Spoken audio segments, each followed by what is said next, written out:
Esther chapter 1 verses 1 to 22.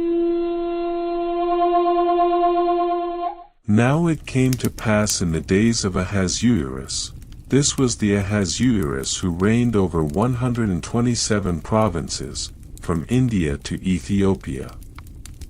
In those days when King Ahasuerus sat on the throne of his kingdom, which was in Shushan the citadel, that in the 3rd year of his reign he made a feast for all his officials and servants, the powers of Persia and Media, the nobles, and the princes of the provinces being before him. When he showed the riches of his glorious kingdom and the splendor of his excellent majesty for many days, 180 days in all. And when these days were completed, the king made a feast lasting 7 days for all the people who were present in Shushan the citadel, from great to small, in the court of the garden of the king's palace. There were white and blue linen curtains fastened with cords of fine linen and purple on silver rods and marble pillars. And the couches were of gold and silver on a mosaic pavement of alabaster, turquoise, and white and black marble. And they served drinks in golden vessels, each vessel being different from the other, with royal wine in abundance, according to the generosity of the king.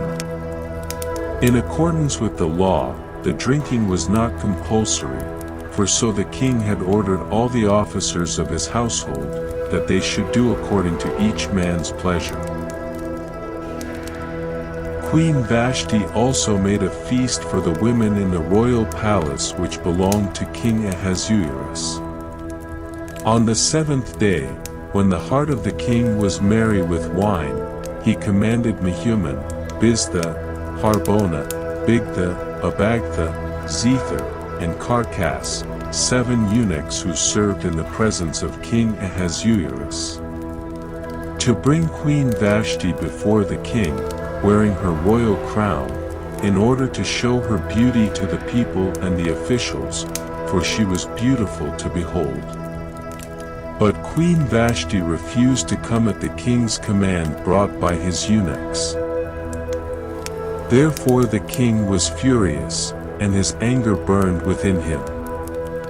Then the king said to the wise men who understood the times, for this was the king's manner toward all who knew law and justice, those closest to him being Karshena, Shether, Admatha, Tarshish, Meres, Marsena, and Memucan, the 7 princes of Persia and Media, who had access to the king's presence, and who ranked highest in the kingdom.